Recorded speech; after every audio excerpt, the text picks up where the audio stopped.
Jantar certificate sir PRC sir ಈಗ permanent residence certificate ಸಂಬಂಧ ಇಡೀ ದೇಶದಲ್ಲಿ ಎಲ್ಲೂ ಕೂಡ ಕೊಟ್ಟಿಲ್ಲ.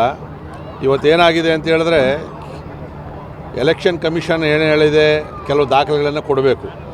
ಆದರೆ ಇವತ್ತು ಕಾಂಗ್ರೆಸ್ನ DK ಶಿವಕುಮಾರ್ ಸರ್ಕಾರ ಅಲ್ಲೇ ಹೋಗಿ ಅವ್ರಿಗೆ ವಾಸದ ಪ್ರಮಾಣ ಪತ್ರವನ್ನು ಕೊಡ್ತೀವಿ.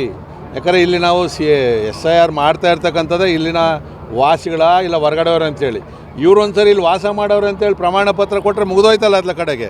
ಅಂದರೆ ಅಕ್ರಮ ಬಾಂಗ್ಲಾದೇಶದವರು, ಅಕ್ರಮ ಮಯನ್ಮಾರ್ ಅವರು, ಅಕ್ರಮ ಪಾಕಿಸ್ತಾನದವ್ರಿಗೆ ಇವರು ಇಲ್ಲಿ ವಾಸದ ದೃಢೀಕರಣ ಪತ್ರ ಕೊಡೋದು ದೊಡ್ಡ ಹುನ್ನಾರ ಇದು.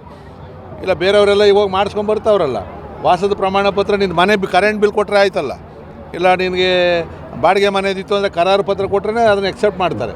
ಆದರೆ ಹೋಗಿ ಮನೆಗೆ ಹೋಗಿ ಹುಡ್ಕೊಳ್ತಾರೆ ಅಂತಕ್ಕಂಥದ್ದು ಇದು ದೇಶಕ್ಕೆ ಭದ್ರತೆಗೆ ದೊಡ್ಡ ಮಾರಕ.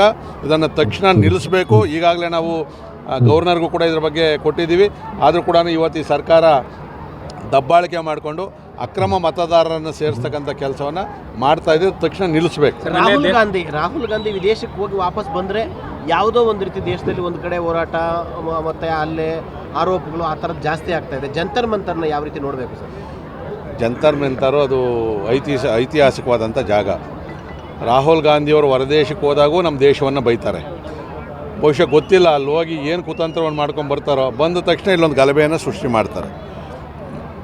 ನರೇಂದ್ರ ಮೋದಿಯವರನ್ನು ಕೆಳಗಡೆ ಇಳಿಸಬೇಕು, ಈ ದೇಶವನ್ನು ಅಸ್ಥಿರ ಮಾಡಬೇಕು ಅಂತೇಳಿ ಭಾಳ ಪ್ರಯತ್ನವನ್ನು ಮಾಡ್ತಾರೆ.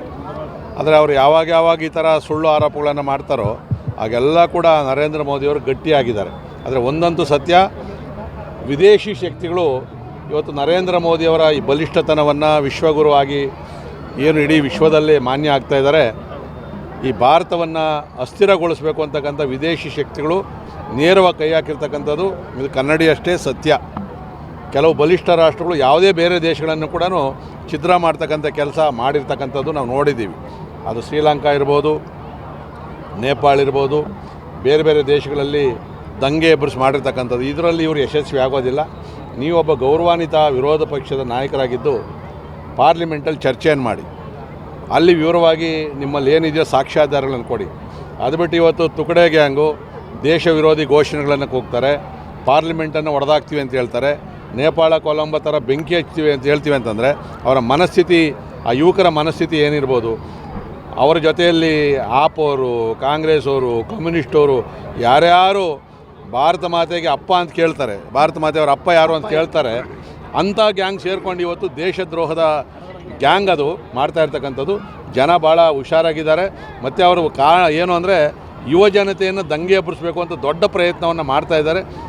ನಮಗಿರೋ ಮಾಹಿತಿ ಪ್ರಕಾರ ಇನ್ನೊಂದು 2-3 ತಿಂಗಳಲ್ಲಿ ಇಡೀ ದೇಶದಲ್ಲಿ ಎಲ್ಲ ಕಡೆ ಕೂಡ ವಿದೇಶಿ ಹಣವನ್ನು ಕೊಟ್ಟು ಈ ಥರ ದಂಗೆ ಎಬ್ಬರಿಸಬೇಕು ಅಂತ ಒಂದು ಪ್ರಯತ್ನ ನಡೀತಾ ಇದೆ ಅಂತೇಳಿ.